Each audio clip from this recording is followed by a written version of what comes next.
Ok. Então, boa tarde mais uma vez, pessoal. Obrigada pela presença de vocês, muito bem-vindos.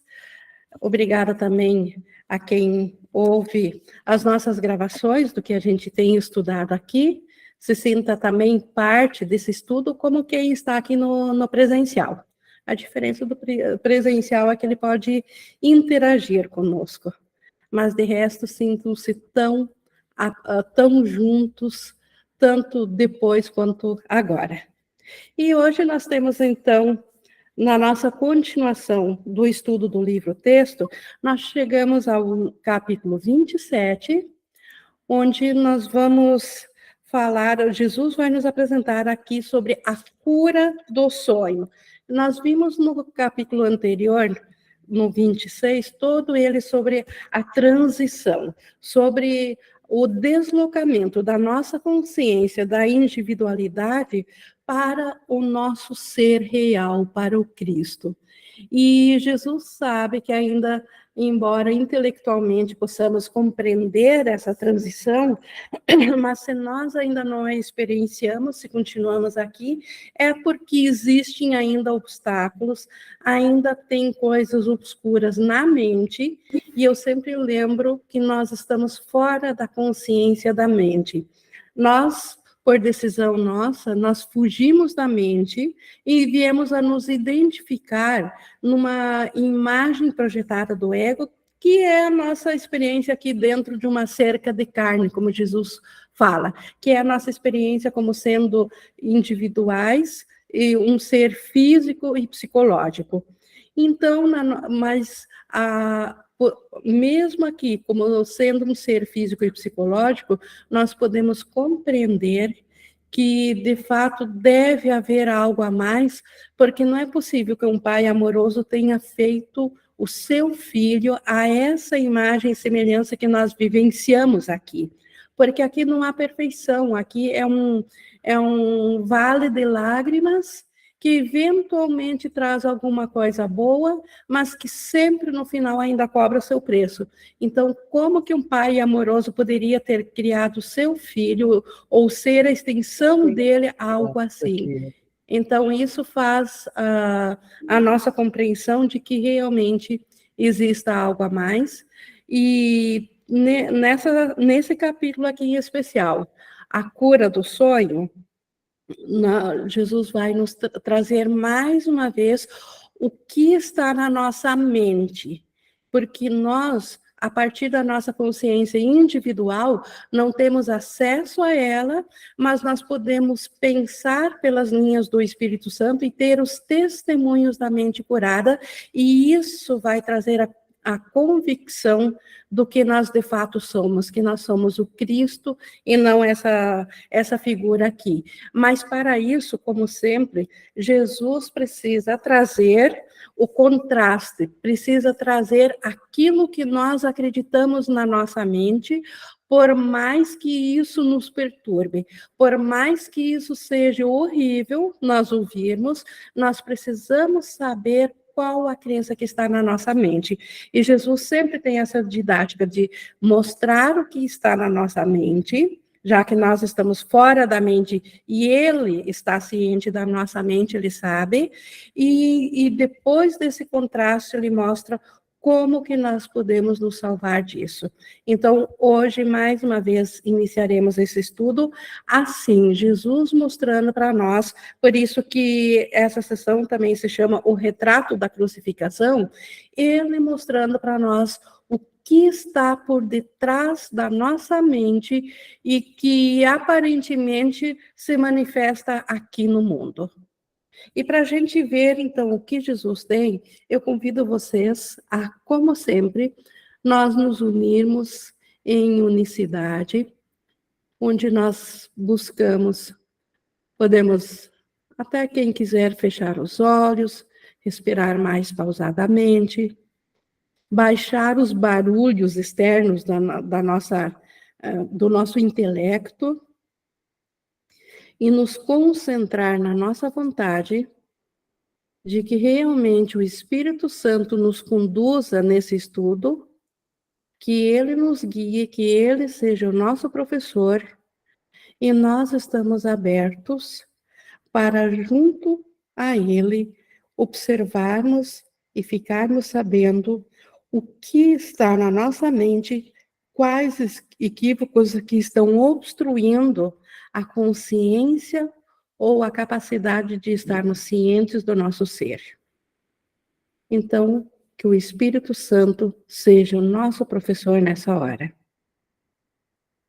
E essa é a meta que faz com que o nosso estudo não possa falhar nesse propósito do que Jesus quer que saibamos para dar a continuação, como eu falei, na cura do sonho. Porque no céu não há cura, mas com certeza na nossa consciência, na nossa condição de consciência, nós ainda precisamos de cura. E por isso que Jesus traz esse capítulo inteiro sobre isso. E a primeira sessão, então, de hoje, o retrato da crucificação.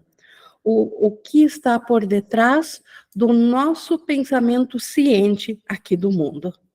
E ele começa dizendo que o desejo de seres tratado injustamente é uma tentativa de transigência que pretende combinar o ataque e a inocência.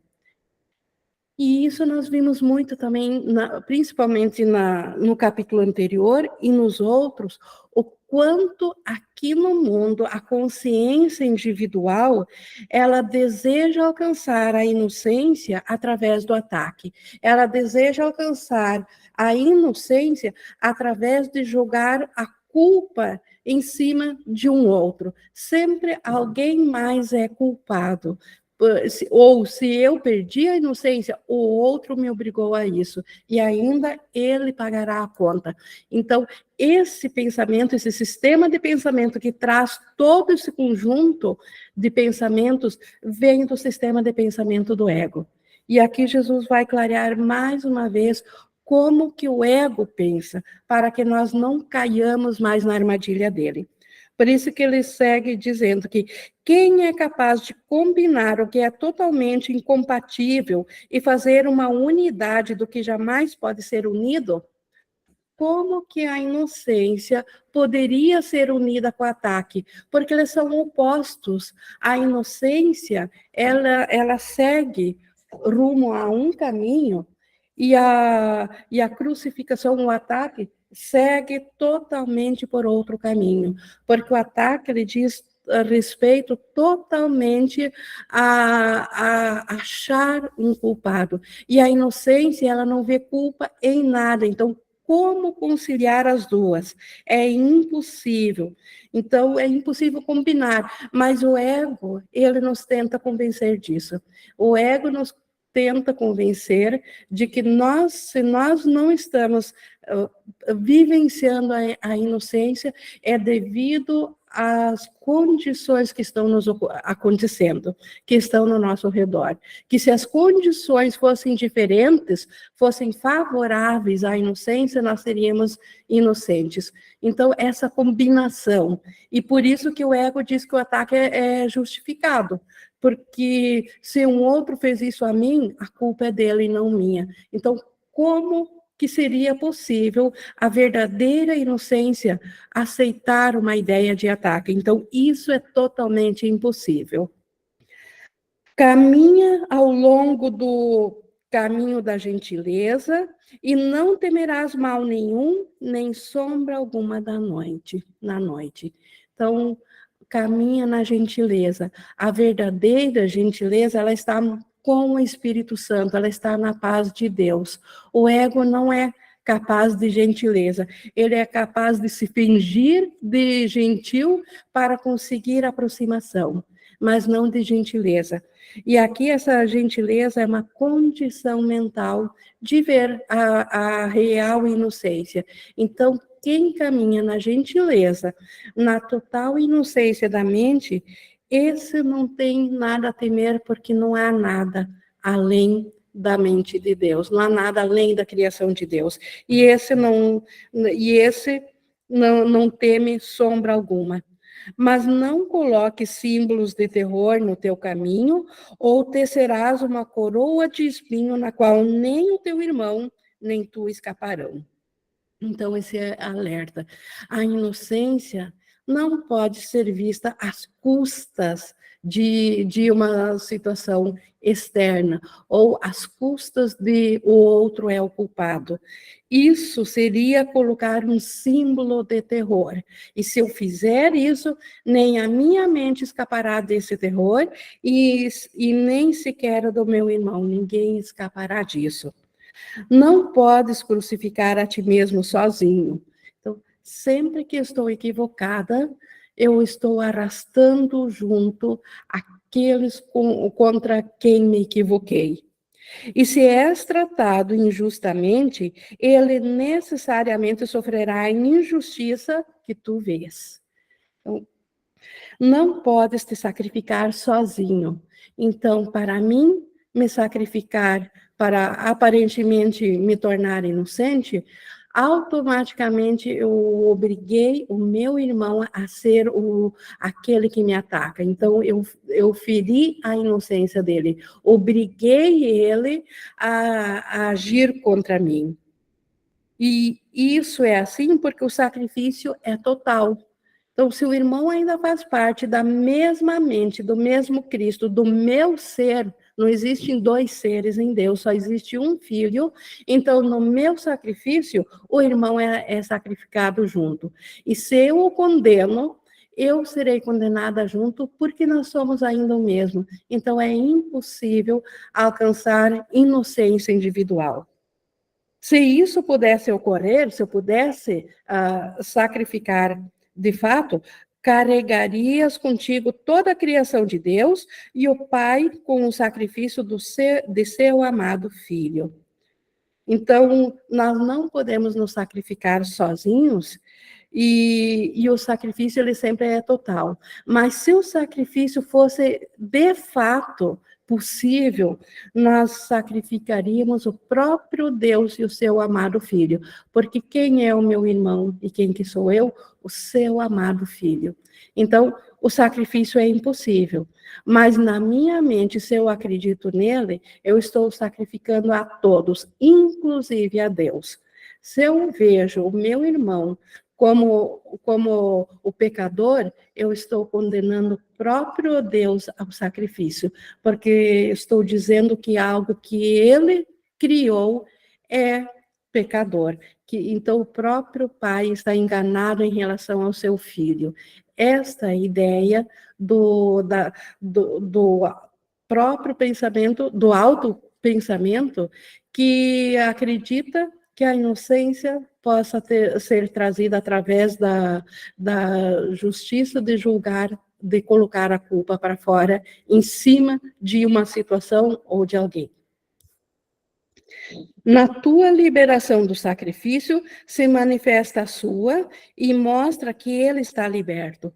Então, a do irmão. O irmão, quando nós estivermos libertos na nossa mente, não restará também culpa na mente do irmão. Porque assim como eu sou, assim ele também é. Mas toda dor que sofres, vês como prova de que ele é culpado do ataque. Então, a dor, ela é uma prova final que o ego apresenta como uma comprovação de que realmente o irmão, ele é o culpado e ele me atacou. Então, é essa jogada que está por detrás, que está inconsciente de nós. O ego manipulando a dor para que nós acreditemos que o culpado está ao nosso lado, que ele é o nosso irmão. Assim, queres fazer de ti mesmo o sinal de que ele perdeu a sua inocência e só precisa olhar para ti para reconhecer que foi condenado. A ideia do ego. Então, se eu perdi a minha inocência, é porque fui atacado injustamente, e agora, se o irmão olhar para mim, a culpa de eu perder a inocência vai na conta dele. Ele vai ser condenado por isso. Pode não pagar o preço por isso aqui no comportamento, mas Deus ainda cobrará isso. É isso que o ego tem dito a todas as mentes separadas. E o que foi injusto para ti virá a ele em forma de justiça. Então, toda injustiça aparente de eu já não ser mais inocente porque me atacaram, agora o irmão vai pagar essa conta, se não aqui na vida, mas no pós-vida ele pagará essa conta. A vingança injusta da qual agora sofres pertence a ele, e quando ela pousar sobre ele, tu te libertarás. Então, essa ideia do ego. Se o irmão for para o inferno, eu irei para o céu. Então, a minha condição de inocência está na dependência do irmão ser condenado. Alguém tem que pagar a conta e sempre o culpado é ele, porque se ele não tivesse me atacado e me obrigado a reagir, eu não teria perdido a minha inocência. É o plano de salvação do ego. Não desejes fazer de ti mesmo um símbolo vivo da sua culpa, pois não escaparás à morte que fizeste para ele. Mas na sua inocência acharás a tua. Então, se eu continuar acreditando no ego, de que eu posso culpar as situações ou os outros pela minha perda da paz, pela minha perda da inocência, eu não escaparei da própria morte que eu julguei para cima dele. Mas se eu aceitar o plano de expiação do Espírito Santo, que olha além do comportamento para a mente e reconhece que só um sonho encobriu a minha mente e projetou em sonho um sonho de ataque entre irmãos, mas que ele, na realidade, continua sendo o ser de Cristo e que ele está no céu, isso trará a minha consciência de céu também de volta, a minha consciência da verdadeira inocência. Sempre que consentires em sofrer dor, ser destituído, ser injustamente tratado ou ter necessidade de alguma coisa que não tens, apenas acusas o teu irmão de estar atacando o Filho de Deus. Então, isso parece muito forte, mas nós precisamos reconhecer isso para olhar o que está obstruindo a consciência da nossa inocência na mente. Então, sempre que nosso estado mental está aflitivo, nós estivermos em dor, como diz aqui, em falta, é porque nós ainda queremos acusar alguém que não seja nós por essa conta. Nós ainda gostaríamos de acreditar a conta da perda da inocência fora de nós, em alguma coisa externa. Ainda queremos nos justificar diante de Deus, dizendo que se ele não tivesse feito isso a mim, eu ainda seria inocente. Então, aquela máxima de fugir da culpa, achando um culpado externo. E todo o mal-estar, todo o sentimento que não é de absoluto amor, é a isso que remete, é a isso que busca. Seguras um retrato da tua crucificação diante dos seus olhos, de tal modo que ele possa ver que os seus pecados estão escritos no céu, com o teu sangue e a tua morte, e vão à frente dele, fechando a porta e condenando-o para o inferno. Então, cada vez que eu penso que eu seria inocente se tal coisa não tivesse me acontecido, eu estou segurando um retrato meu diante do meu irmão, mas um retrato de crucificação, um retrato onde o meu irmão deve se sentir culpado pelo meu estado. Ele diz assim, e uma vez culpado pelo meu estado, ele estará condenado por esse pecado, ele irá para o inferno. Então, é isso que nós fizemos, é esse retrato que nós mostramos ao nosso irmão, cada vez que nós o julgamos diferente do nosso ser, quando não o vemos na total inocência, quando nós nos equivocamos e afirmamos que ele é pecador, ou quando nós olhamos para os efeitos do nosso pensamento que exigiram essa projeção dele no comportamento agir equivocadamente. Claro que no comportamento, o irmão pode agir de modo insano, assim como nós também. Mas o comportamento é apenas um efeito do que está na nossa mente. Só que o que está na nossa mente está obscurecido para nós porque nós fugimos da mente. Então, está escondido de nós. Então, nós precisamos voltar à nossa mente e reconhecer que lá que está o problema e não no comportamento. O comportamento apenas indica o que nós estamos vendo na nossa mente. E se nós mostrarmos o retrato do comportamento de volta para o nosso irmão, como se isso fosse a nossa realidade, nós estamos tão insanos quanto ele. Nós estamos mostrando para ele um retrato de crucificação.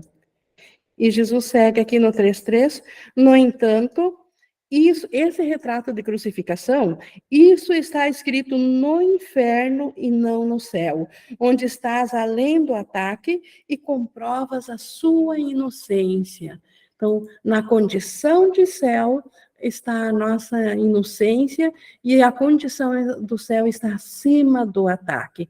Então, a ideia do ataque, nós mostrarmos esse retrato ao nosso irmão, isso é o que o inferno comprova. Isso está escrito no inferno e não nas ideias de Deus.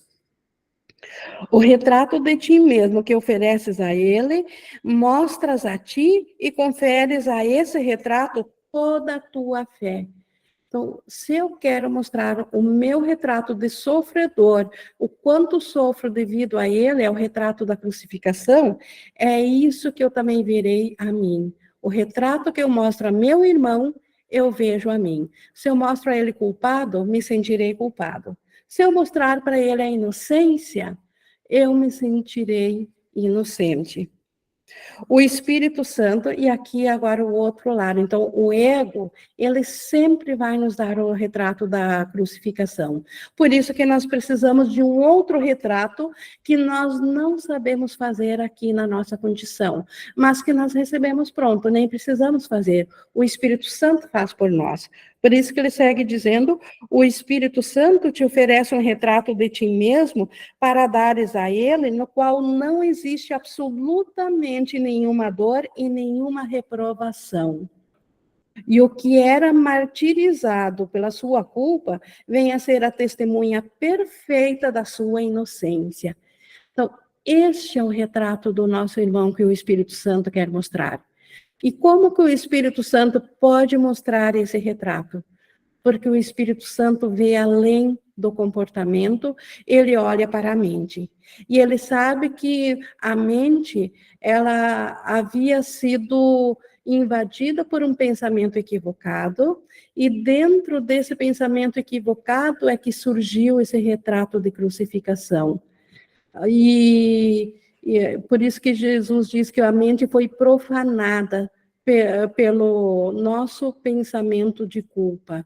Agora o Espírito Santo olha além dessa profanação da mente e reconhece que isso era apenas um pensamento equivocado. Essa profanação, ela nunca aconteceu de fato, ela apenas foi imaginada, e que na realidade o nosso ser descansa nos braços de Deus, em unicidade com tudo e com todos. Então, é esse o retrato que o Espírito Santo tem para nos mostrar do nosso irmão, e nisso saberemos do nosso equívoco por termos acreditado numa profanação imaginária, em algo que de fato não aconteceu, mas que nós pensamos que aconteceu e acreditamos que aconteceu. E por isso que vivenciamos a crucificação. Então, o Espírito Santo olha além disso tudo para a realidade, porque ele reconhece que esse retrato do ego, ele só ocorre dentro da ilusão, dentro da fantasia, numa imaginação. Na realidade, ainda somos como Deus nos criou, e é esse retrato que o Espírito Santo tem para nos oferecer. Nós não temos mais como fazer de nós esse retrato. Aliás, nós não fizemos nenhum. Um nos é oferecido pelo ego, ou da crucificação, ou nós aceitamos o retrato da inocência do Espírito Santo. O poder do testemunho vai além da crença, porque traz a convicção como consequência. Então, o poder do testemunho desse retrato, ele vai além da crença. O ego, ele não pode oferecer nada além da crença, porque ele mesmo é uma crença. A ideia de separação é uma crença. Então, o que existe além da crença? A convicção, a verdade. Então, o poder do testemunho do retrato do Espírito Santo, este vai além da crença, esse vai para a convicção, vai para a certeza. O testemunho recebe crédito porque aponta para além de si mesmo, para o que ele representa. Então, o retrato da inocência, ele vai além de si, ele vai além do comportamento, ele vai além da imaginação da inocência e ele vai para a volta da lembrança do próprio Cristo. Então, ele vai além de si.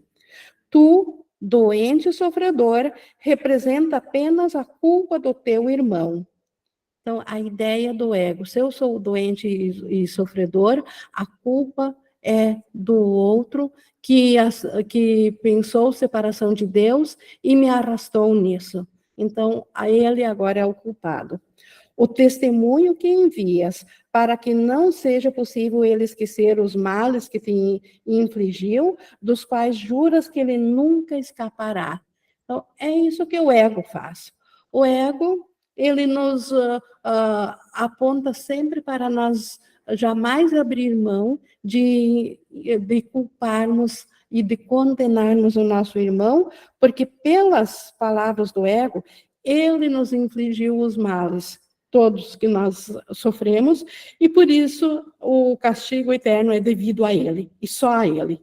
A nós é devido à inocência.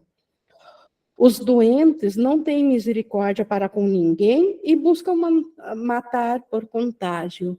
Então, a própria mente que busca de tal jeito a inocência através de outros culpados, essa mente é a doente. E ela quer arrastar os outros juntos por contágio. Se ela está doente, ela quer que todos os outros sejam mais doentes ainda. A morte lhes parece um preço fácil a ser pago, se eles puderem dizer: contempla-me, irmão, em tuas mãos eu morro. Então, a mente que quer culpar ao irmão, ela, em última instância, ela ainda acha um preço justo pagar com a própria morte, desde que a conta pela morte seja colocada na do irmão, que ele pague esse preço. Então, isso é o pensamento do ego. Então, por isso que a morte não parece tão injusta para o ego, desde que o irmão seja condenado por esse ato, por esse fato. Pois a doença é o testemunho da sua culpa e a morte quer provar que os seus erros não podem deixar de ser pecados. Então, toda doença é uma barganha do ego para querer culpar o outro pelo meu mal-estar. Se ele não tivesse me deixado doente com suas atitudes, com suas ações, eu ainda seria saudável. Então, essa é a ideia do ego. Então, colocar todos os erros, todos os equívocos na conta do irmão e provar assim que ele é pecador, que o inferno é merecido a ele e que, na verdade, ele pagando a conta no inferno, eu mereço de volta o céu. Então, a ideia insana do ego. A doença não é senão uma pequena morte, uma forma de vingança que ainda não é total. Então, toda doença, ela é uma parcialidade de morte. Eu estou fazendo, se eu estou doente e acredito nisso, eu estou pagando em conta-gotas, eu estou trazendo um pouquinho do sistema de morte. Então, ainda não é a vingança total, porque essa será a morte, que ele vai pagar a conta, mas a doença, ela já aponta para isso. No entanto, ela fala com certeza por aquilo que representa. o retrato amargo e desolado que enviaste ao teu irmão, tu contemplaste com amargura. Então, a doença, na verdade, ela fala do nosso estado mental lamentável, do estado mental que está amargamente enganado e que acredita na separação de Deus e que busca agora retornar à consciência da inocência através de achar algum culpado. E tudo que ele mostrou, esse retrato amargo que nós seguramos, que nós mostramos para o irmão, que na verdade nós fizemos na nossa mente enlouquecida por culpa, na nossa mente que acreditou que se separou de Deus, ela criou esse retrato amargo de si mesma e colocou ele contra o irmão, fazendo de conta que ele seria o culpado, exigindo depois disso, que ele viesse a pagar essa conta no comportamento, exigindo dele a comprovação da minha insanidade, exigindo que ele, de fato, comprovasse aquilo que eu já suspeitava na mente, que ele é o culpado. E aí, no comportamento, ele foi projetado para fazer isso. E tudo que esse retrato, então, mostrou ao teu irmão, tu acreditaste, porque testemunhou a culpa dele, que percebeste e amaste. Então, isso que passa na nossa mente egóica. Nós amamos testemunhar a culpa no irmão, porque dentro do próprio estado de culpa, de que nós nos separamos de Deus, aparentemente foi mais fácil achar um culpado do que olhar de volta para isso. Embora que olhando de volta para isso, nós veríamos a inocência e não a culpa. Mas a culpa nos cegou. Ficamos com tanto medo que não olhamos de volta para a mente para descobrirmos que nunca nos separamos de Deus. E assim, sem isso e fugindo da mente, passamos a perceber e amar a culpa do irmão. O Márcio, por favor, levantou a mão. O Ing, quero sentir com você se essa aula de hoje tem relação com algo que eu tenho experienciado. Na verdade, não sou eu que estou experienciando, eu acho que as pessoas estão experienciando através de mim. Agora que eu estou fazendo as lições lá, né, de manhã, algumas pessoas elas chegam, elas estão participando e elas contam assim: nossa, eu tinha muita raiva de você. Eu me irritava muito com você quando eu te ouvia nas reuniões, na reunião da Ing, e nossa, e como isso agora está diferente aqui para mim. Então, o que eu sinto que é isso, quando a pessoa se incomoda com a expressão do outro, ou como o outro se comporta, ou como o outro está falando, é só essa decisão de não perceber que é sobre ela e não sobre quem está falando, né? Porque se alguém se incomoda com algo que alguém diz, não tem relação com a pessoa que está dizendo. Talvez seja eu aqui resistindo à verdade, e não a verdade de que a pessoa está falando, né? Porque muitas vezes a pessoa que ela está falando pode estar relacionado ainda a um equívoco, mas a verdade está em eu não me reconhecer separado daquela pessoa, e o equívoco está em eu imaginar que existe alguém que pode errar, ou alguém que pode não ser unido a mim, a criação de Deus. Então, se eu estou vendo alguém lá fora que está me incomodando, e aí eu acho que é o Márcio que me incomoda, porque ele faz muita pergunta para a Ing, porque ele se expressa demais, é só eu ainda me distraindo da verdade. É isso? Perfeito. É um retrato da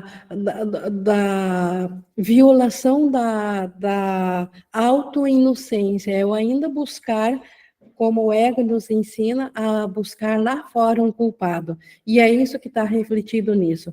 Porque no retrato do Espírito Santo, e agora nós vamos trazer na leitura aqui em diante o retrato do Espírito Santo, é impossível perceber o não amor para com o nosso irmão, porque ele ainda é a parte íntegra do nosso ser. Então, era apenas um retrato equivocado mostrado, mas que o Espírito Santo interpreta como um pedido de amor. Então, perfeito. Então, toda a autoirritação, embora que o ego diga que o culpado da irritação seja algo externo, sempre está no próprio retrato que eu quero oferecer. Eu quero oferecer um retrato de que na minha irritação está o outro lá que eu não gosto do jeito que se manifesta. Então, ainda é uma busca de salvação do ego. Ainda é buscar colocar o outro no inferno, porque a minha irritação não é um pecado, porque ele me levou a isso. Então, eu estou irritado, mas ele que pague a conta. Porque hoje, na minha experiência, eu ainda percebo irmãos falando ainda equivocado da sua realidade, assim como eu ainda me equivoco bastante da minha realidade. Mas o irmão, ele não tem o poder de me irritar, não tem erro lá fora, não tem alguém errado, tem só uma consciência que ainda está distraída da unidade comigo, mas eu lembrando isso aqui, eu lembro por todos nós. Seria isso, Indy? Seria isso, e essa lembrança, ela precisa transcender a individualidade, é um deslocamento mental, é quando eu vou para a unicidade numa consciência mental. Porque dentro da consciência individual, claro que vamos ainda ver os erros acontecendo, mas esses já não serão mais computados como pecados, apenas como ainda uma percepção a ser corrigida. Obrigado, Indy. Bom trazer esse exemplo prático. E continuando aqui no 5, nós vamos ver, então, nós já vimos o retrato do ego, que ficou claro o que a mente equivocada faz, como ela quer ser salva. E agora, Jesus vai nos trazer aqui a visão do Espírito Santo, o que ele nos oferece. E ele diz aqui no parágrafo 5, agora, nas mãos que se fizeram gentis pelo seu toque, pelo toque do Espírito Santo, ele coloca um retrato diferente de ti. E é ainda o retrato de um corpo, pois o que realmente és não pode ser visto nem retratado. Então, ainda nós vamos ver corpos, ainda nós vamos ver individualidades, porque o que nós somos de fato Cristo não pode ser vivenciado sem que a nossa mente volte à integridade, volte a ter uma visão completa do ser que ela é. Enquanto nós ainda estivermos com uma consciência fracionada, o Espírito Santo precisa usar um símbolo também, para apontar aquilo que nós somos. Por isso que ele apresenta um outro retrato. Entretanto, esse não foi usado como o propósito de atacar e, portanto, nunca sofreu nenhuma dor. Então, o corpo, ele nos mostra um retrato de um corpo, mas de um corpo que nunca é usado para atacar, e, portanto, ele não sofre nenhuma dor. Ele testemunha a verdade eterna de que não pode ser ferido e aponta para além de ti mesmo, para a tua inocência e a sua. E aqui, quando Jesus diz que nós não podemos ser feridos, obviamente que Jesus está falando de nós. Como ele diz em outros lugares do texto, é claro que um corpo pode ser ferido, mas nós não somos um corpo. E o corpo, ele é totalmente neutro, ele não tem sentimento, ele não tem vida própria. Então, na verdade, não tem um ser que sente o ferimento num corpo, a não ser que eu me identifique com ele. Por isso que ele diz que diz aqui, o corpo não é usado para o propósito de atacar, ele diz aqui, ele não pode ser ferido e aponta para além de si mesmo, ele aponta para a nossa inocência, que é tal como Deus nos criou, que é na mente. Mostra isso ao teu irmão, que verá que todas as cicatrizes estão curadas e todas as lágrimas foram enxugadas com riso e com amor. Este retrato, o Espírito Santo nos oferece para nós mostrarmos ao irmão. Mostrar ao irmão que nada nos afetou, poderá nos afetar nunca, porque nós ainda, elevando nossa mente ao nível acima, nós somos um com o irmão. E aí, nessa unicidade, o ataque é impossível. Então, mesmo que o irmão esteja enganado e ele busque testemunhos, assim como nós achamos que perdemos a inocência para ele, ele também nos acusa de perder a sua inocência, porque nós somos os culpados, o Espírito Santo tem esse outro retrato a nos mostrar, a nós mostrarmos para o irmão. Então, mostrar a ele, e isso nós podemos através da visão da inocência. É um pensamento que não condena, um pensamento que vê além do comportamento, vê além daquilo que o ego falou que o irmão fez. No pensamento nós sabemos que ele ainda é o Cristo, um só ser conosco. Então, e na inocência dele está a nossa. Mostra isso ao teu irmão e verás que, isso a gente já viu, que todas as cicatrizes são curadas. E lá ele olhará para o seu próprio perdão e com olhos curados olhará além do perdão para a inocência que ele contempla a ti. Como ele é um só ser conosco, se nós mostrarmos esse retrato da inocência, ou essa visão do Espírito Santo, quando nós pensamos no irmão, é impossível que o Espírito Santo que está no irmão não responda a nós. É o Espírito Santo que responderá a nós no irmão, e não o ego no irmão. E nisso, o irmão também contemplará a inocência em nós. Aqui está a prova de que ele nunca pecou, de que nada do que a sua loucura pediu que ele fizesse, jamais foi feito, nem jamais teve efeitos de qualquer espécie. Toda a loucura imaginária desse sonho de comportamento aqui nunca foi real na mente, nunca passou de ser apenas uma projeção de uma sombra de culpa. E sombras não são realidade, elas apenas são um efeito de algo que está obstruindo a luz. E o mundo todo aqui é uma sombra daquilo que nós colocamos de obstáculo na nossa mente. Então, retirando o obstáculo da mente, não há mais sombra aqui no mundo. E sem sombra aqui no mundo, o irmão voltará a ver a inocência em nós e assim saberá dele.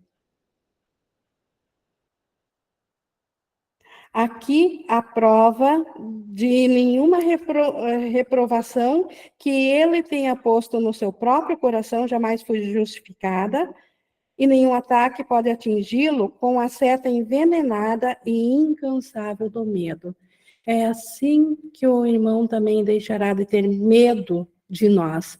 Ele, dentro do ego, ele apenas no pensamento dele, ele busca sua inocência e ele tem medo de nós, assim como nós temos medo dele e buscamos a nossa inocência em cima da culpa dele. Então, além desse joguinho do ego, nós podemos mostrar esse retrato do Espírito Santo em pensamento ao irmão, e o Espírito Santo nele responderá a nós, nos mostrando a inocência. E nisso o irmão também é liberado. Testemunha a sua inocência e não a sua culpa. E isso é uma escolha nossa. Se nós quisermos ver a culpa, basta continuar com o sistema do pensamento do ego.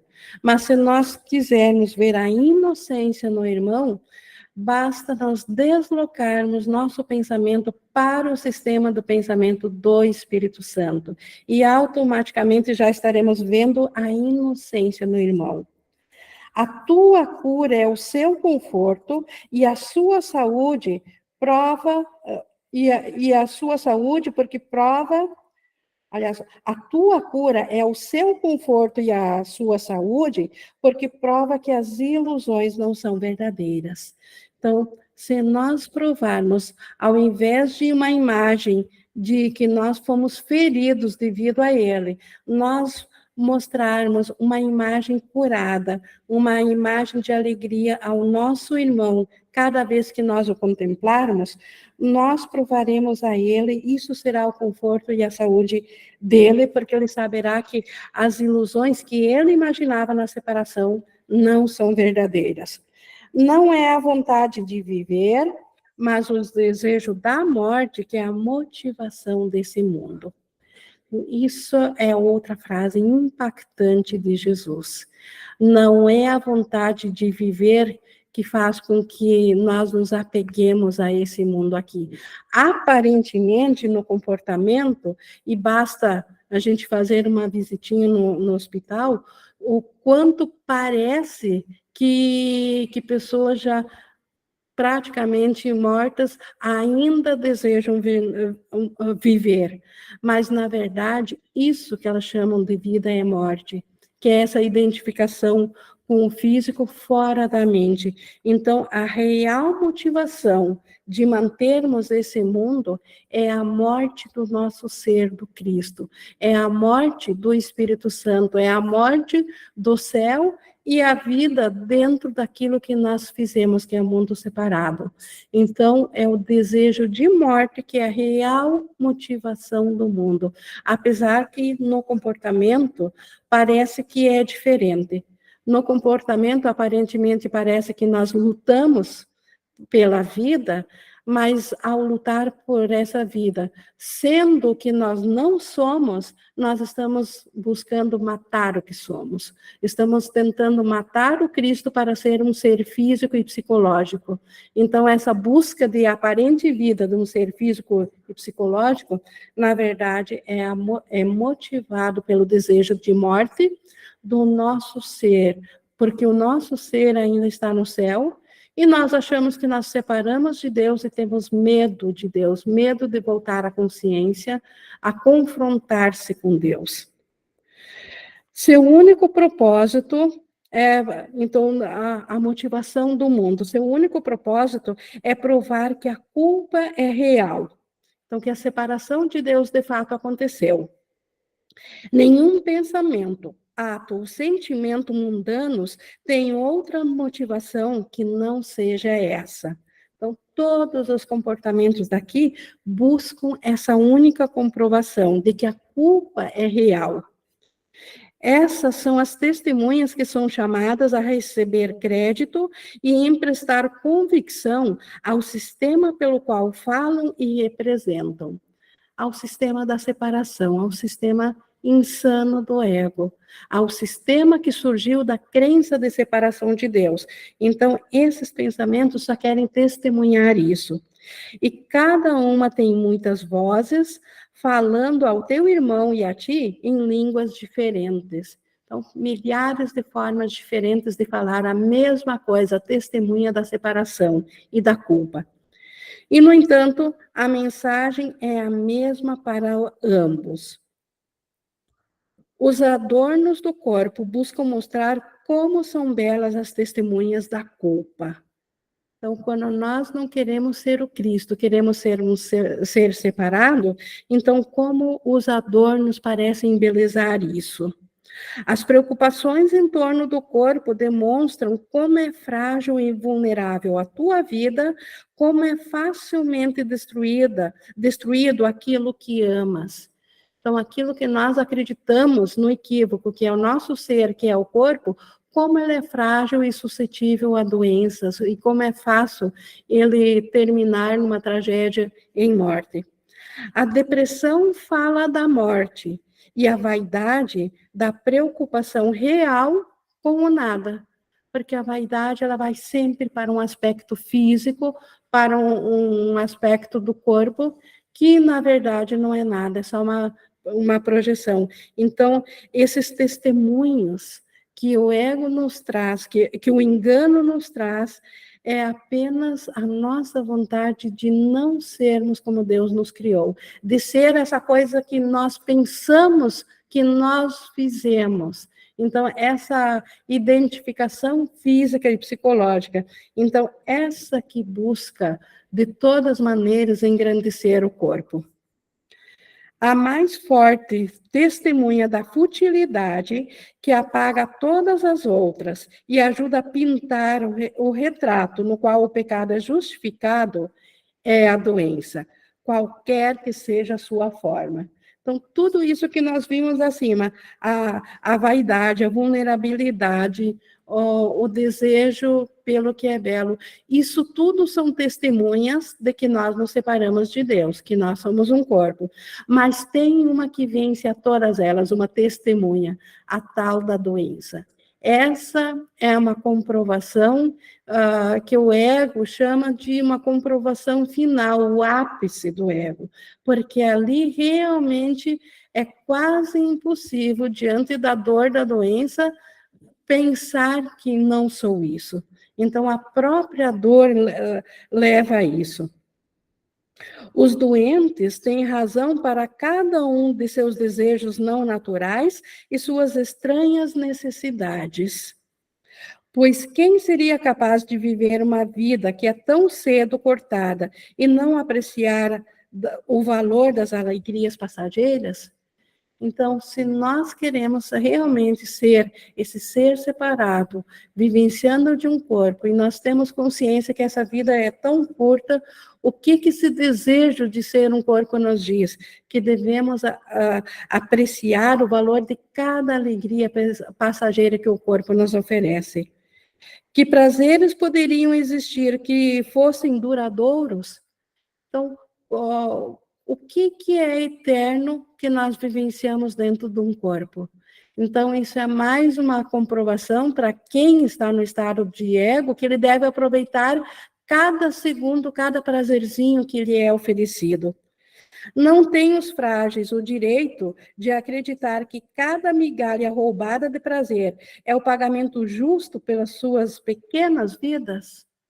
Então, a busca, ao invés de buscar o prazer constante e eterno do estado de Cristo, do estado do céu, do estado de graça do céu, nós buscamos prazeres ínfimos que logo se acabam dentro do corpo, porque isso não é o preço justo que nós vamos pagar igual na nossa vida, como ele diz aqui, a sua morte irá pagar o preço de todos os prazeres, usufruam eles esses benefícios ou não. Então, quem acredita que é um ser físico, se ele aproveitou os prazeres da vida ou não, ele igual um dia vai pagar o preço da morte. O fim da vida necessariamente vem, não importa de que modo se gaste essa vida.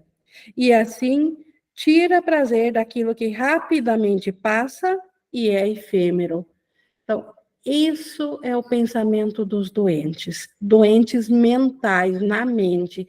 Aqueles que acreditam que fizeram um outro reino, além do reino de Deus, eles acreditam num reino mutável, onde tudo que lhes é dado, ou pouco que lhes é dado para ser usufruído o quanto antes possível, porque se não o fizerem, a morte de qualquer maneira virá ceifá-los.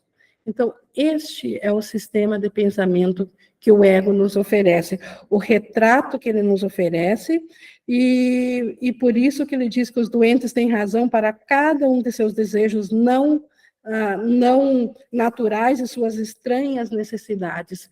Essas são as estranhas necessidades que Jesus descreveu.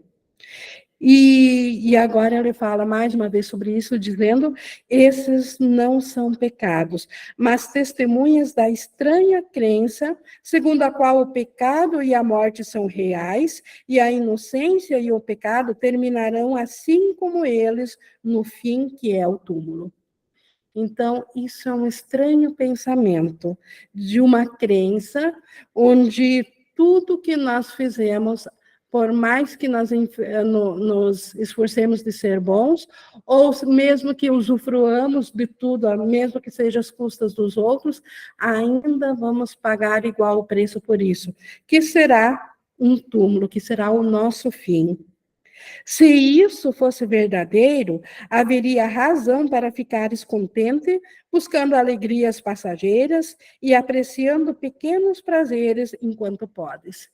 Então, se esse retrato acima que o ego nos oferece, se isso fosse real, nós, de fato, deveríamos aproveitar o pouco que o mundo nos oferece aqui.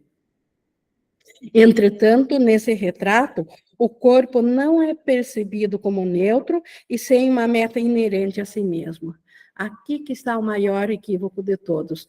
Nesse retrato de prazer, o corpo ganha um papel de ser a nossa identidade. Difícil de imaginar um prazer que não seja relacionado ao corpo. E aqui que está o nosso maior equívoco, a nossa confusão de identidade.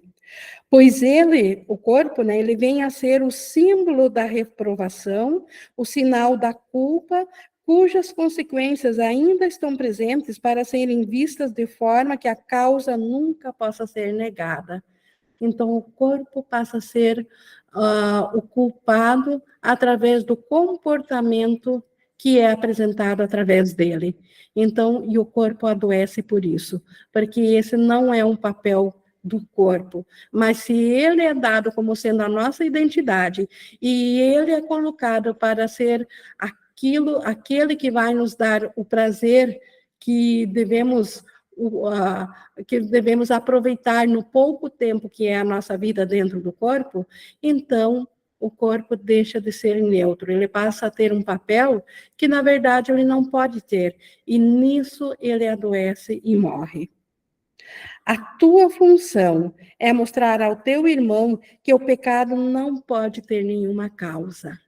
Então, a única causa real do pecado seria se nós tivéssemos nos separado do irmão e de Deus, o que é obviamente impossível. Então, não há causa para o pecado.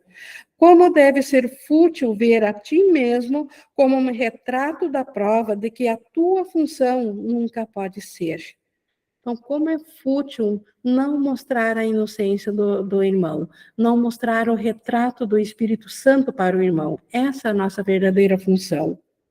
O retrato do Espírito Santo não muda o corpo, fazendo com que ele seja algo que ele não é. O retrato do Espírito Santo nunca aponta para o corpo, ele aponta para a mente, para o ser que Deus criou, para a realidade. Ele apenas retira do corpo todos os sinais de acusação e de culpabilidade. Então, o retrato do Espírito Santo retira a função do corpo dele ser culpado de como que nós nos sentimos. Retratado como algo sem propósito, ele não é visto nem como doente, o corpo não é visto nem como doente, nem saudável, nem bom, nem mal. Não se oferece bases para que ele seja julgado de forma alguma. Então, o corpo fica liberado de todos os equívocos. Ele não é nem doente, nem saudável, nem bom, nem mal. Ele apenas nos serve como instrumento de comunicação. Ele não tem vida, mas também não está morto. Situa-se à parte de toda a experiência de amor e de medo. Então, na experiência do amor, nós somos um em espírito. Na experiência do medo, nós pensamos que somos corpos e estamos suscetíveis a sermos feridos. Na verdade, o corpo ele se situa além de ambos. Ele nem na experiência do amor, que nós somos espírito, e nem na experiência do medo, porque o medo, ele tem a sua origem e ele é sentido na mente e não no corpo. Então, o corpo está além disso. Por enquanto, o corpo, ele ainda nada testemunha, estando o seu propósito em aberto e a mente mais uma vez livre para escolher para que ele serve. Então, aqui na nossa jornada aqui, o corpo, ele ainda está em aberto para nós escolhermos qual função que queremos ele, com qual sistema de pensamento que nós queremos olhar para ele, com o ego, com o aprisionamento do ego, ou com a liberação do Espírito Santo. Então, o corpo, ele é neutro, ele não é nada, mas como símbolo, ele aguarda a nossa decisão de como, já que nós o fizemos, de como que nós queremos olhar para ele. Então, esse propósito está aberto ainda. Agora, ele não está condenado, mas aguarda que um propósito lhe seja dado para que possa cumprir a função que irá receber. Então, o corpo ele apenas cumpre uma função temporária aqui na ilusão. E essa função ou é dada pelo ego ou pelo Espírito Santo. Mas com quem que nós queremos oferecer essa função, com qual mentalidade, isso ainda está aberto. Nós, como tomadores de decisão, sempre podemos escolher, e se escolhemos mal, podemos escolher novamente. Nesse espaço vazio, do qual foi removida a meta do pecado, o céu está livre para ser lembrado. Então, no momento que nós retiramos o retrato que o ego nos ofereceu para o corpo, nesse vazio, ao invés de lembrarmos que somos um corpo, a própria lembrança do céu pode vir na nossa mente. Aqui, a paz celestial pode vir e a cura perfeita pode tomar o lugar da morte. Ao invés de retratarmos o estado de morte, que tudo dentro do ego ainda acaba em morte, nós podemos agora ver a perfeita cura em lugar disso. O corpo pode vir a ser um sinal de vida, uma promessa de redenção e um sopro de imortalidade para aqueles que ficaram doentes por respirar o odor fétido da morte. Aqueles que ficaram doentes por acreditar na separação no ego, que é também o pensamento da morte, do oposto da vida. Deus é vida, o oposto de vida é morte. Então, aqueles que respiraram a morte, agora podem vir a usar o corpo como um sinal de vida. Permite que ele tenha a cura como seu propósito.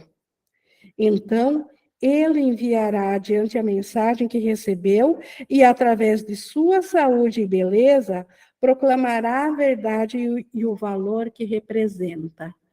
Aqui, através da saúde e da beleza do corpo, onde nada pode afetar a mente, que é a mente que determina como que o corpo, como que o que ela sente através do corpo. Aqui é possível também compreender como, numa mensagem de amor, Jesus permitiu a crucificação do corpo, mas ele não sentiu dor alguma, porque a sua mensagem era de vida, que nem mesmo a morte do corpo afeta a inocência da mente. Mas Jesus diz, esse é um exemplo extremo que eu utilizei para te dar um exemplo e que tu não precisa seguir porque eu o fiz. Então, nós não precisamos passar por isso, mas mesmo que nós escolhêssemos na saúde e na beleza do corpo, não importa o quanto o corpo possa parecer debilitado, a mente sadia que está nele, ela não sofre, porque ela proclama a verdade de quem ela é. Permite que o corpo receba o poder de representar uma vida sem fim, para sempre intacada. A vida que está por detrás daquilo que aparentemente é um corpo, essa é intacada, essa não pode ser afetada por nada, porque ela está una a tudo. E para o teu irmão, permite que a mensagem do corpo seja: contempla-te, meu irmão, em tuas mãos eu vivo.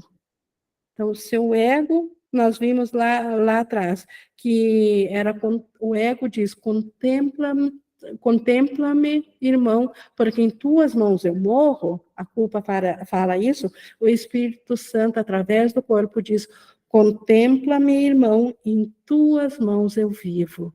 Então, graças ao irmão viver, eu vivo, porque nós somos um só ser.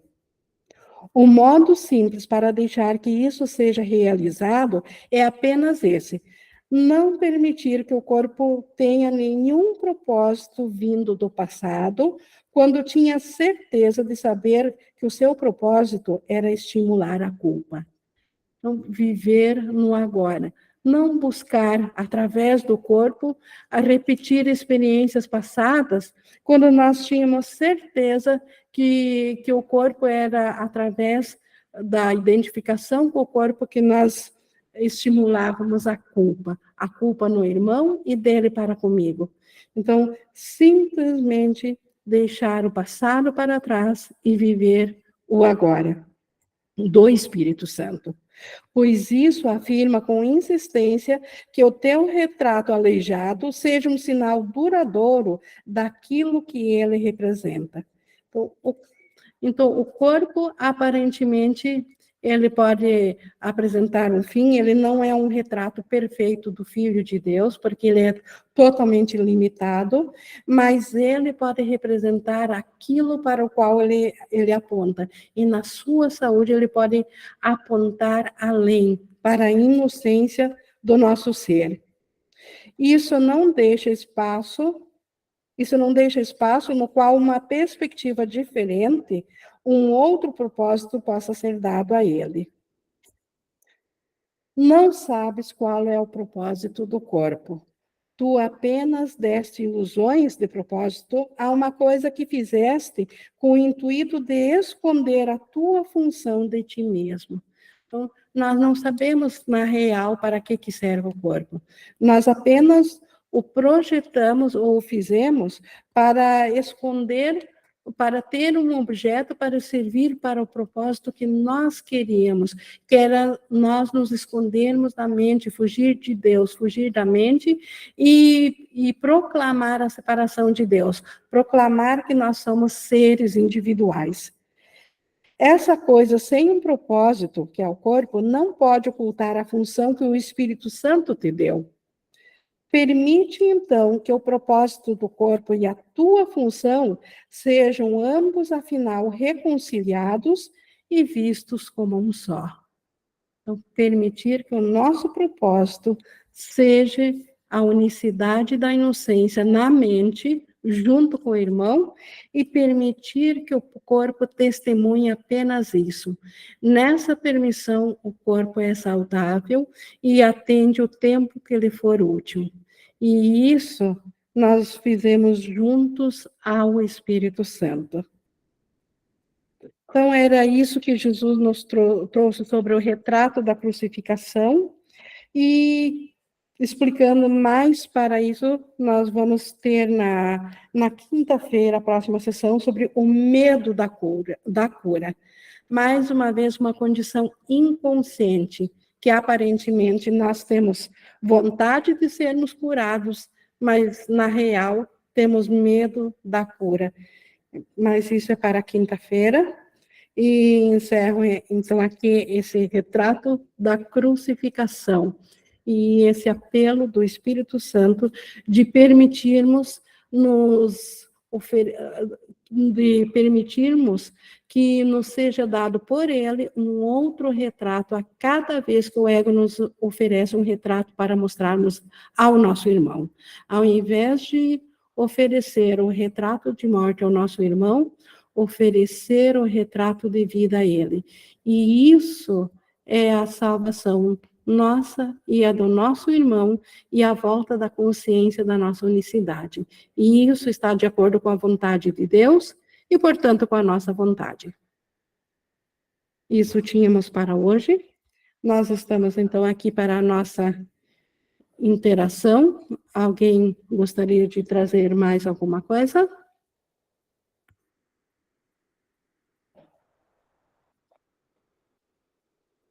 Vejamos aqui no chat, também não temos nada hoje. Bom, pessoal, então eu deixo a cada um nesse pensamento de cura do Espírito Santo, que os reflexos do Espírito Santo sejam cada vez mais visíveis e mais fortes no nosso pensamento. A Flora levantou a mão, por gentileza. Ingrid. Oi. O que vem para mim é muito aquela lição, né? Hoje não terem medo de olhar para dentro, porque A gente fica muito hipnotizado, eu sinto, né, com a forma, com o comportamento, com os pensamentos que giram o tempo todo, confirmando, né, o corpo, o comportamento, as testemunhas, Esse retrato. né, o retrato que parece que é algo que é maior do que nós, e esse movimento da gente, de alguma forma, que Jesus reconhece que a gente sente muito medo de olhar para dentro, embora muitas tradições, o budismo, por exemplo, o Vedanta, ele sempre pregou a gente voltar para dentro através de uma atividade meditativa. O curso, ele traz isso também. Ele não fala a palavra meditação, mas Jesus nos convida a, no momento que for gentil, que a gente conseguir, dentro do que for gentil para a gente, Pela razão. escolher pela razão, olhar, tipo, se eu estou estudando tudo isso, faz um sentido fantástico, absurdo, né? Chega a ser absurdo o quanto isso é verdadeiro, e, ao mesmo tempo, reconhecer o medo que a gente sente de tudo isso que ele está compartilhando, e pedir para ele, me ajude a olhar para dentro. Eu sinto que essa é uma oração válida, porque todos nós precisamos muito dessa ajuda, mesmo que às vezes você tenha uma habilidade de sentar e meditar, o ego ele também utiliza isso, por experiência própria, eu sei, para fazer um fingimento de ego espiritual aí, que acha que está olhando para a mente, não está nada, é uma coisa que é muito engraçada, mas quando o bicho está pegando, que a gente consiga, de alguma forma, se acolher, porque é o momento para a gente, pelo menos um pouquinho, olhar para dentro e ver que não é lá fora, não é o irmão, é desconfortável, é uma sensação muito desconfortável, assumir isso, né? Eu estou com medo, Jesus, e compartilhar com ele, ter essa intimidade com ele. Às vezes a gente até compartilha com os irmãos, mas eu sinto que o foco é com ele, porque ele consegue nos ajudar, né? Mas ser sincero, eu quero viver seu curso, mas eu ainda sinto muito medo, tudo isso, né? Para esse movimento que a gente precisa ter de voltar para dentro, de olhar para dentro e pedir essa ajuda. Jesus, me ajuda, porque não é a razão, é indubitável o que está sendo dito aqui, né? E não é se sacrificar no comportamento, não é querer manobrar o comportamento como se fosse uma mágica para ser santo. A gente vai observar esses movimentos acontecendo, o ego espiritual ali, o ego ele é muito aplicado, ele é muito disciplinado, eu vejo que o ego é disciplinadíssimo espiritualmente, gente, só que a gente vai com o ego e vai com tudo, assim, com o ego, com o Espírito Santo, a gente vai ser inteiro com Jesus. Falo, Jesus, Espírito, me ajuda, o que eu consigo, neste momento, olhar para a minha mente? O que é possível, neste momento, olhar para a minha mente? Não precisa ser tudo, essas idealizações que o ego faz em cima do curso, em cima da espiritualidade. Aí tive uma experiência mística com o livro do ego, tudo isso é mentira, mas humildemente, a verdadeira humildade, que é com Jesus, não é ficar falando, né? Me ajuda aqui nessa situação que está me constrangendo, que está me pegando ali. Como que eu consigo voltar para dentro com sinceridade, com amor, com teu amor? Porque sem esse amor dele, gente, não tem como a gente olhar para dentro. Até tem com o ego, mas ou ele vai nos atacar, ou ele vai criar muitas falácias, que são algumas experiências místicas, não todas, que fingem aqui na meditação que a gente está iluminado e está livre do próprio ego. O ego é um sistema muito ladino. Então, pedi humildemente, Jesus, me ajuda a atravessar contigo. Aqui nessa situação, humildemente, pequenininho, simples, nada muito grandioso. O ego ele já quer fazer o curso, já se livrar do ego, já ter... É tudo mentirada, mentirada, as roubadas que todos nós vivemos isso. Eu pedi, Jesus, olha, é tão lindo, tão profundo, deixa eu viver nessa situação que está me incomodando, uma situação pequenininha, que nem a Maria Amélia fala, né? Lindo isso. Começa em situações pequenas, não vai para aquela coisa que parece ainda muito pesada, mas você vai confiando de olhar para dentro, de verdade, com honestidade. Pô, Jesus, estou percebendo que eu estou equivocada aqui. Olha que inveja que eu tô, olha a inveja aqui, gente, aí vem inveja, olha o orgulho aqui, gente. Você vai se afastando, vai vendo aquele humor gostoso, aquela leveza do espírito, gente, porque a gente às vezes faz muito curso, um caminho espiritual, e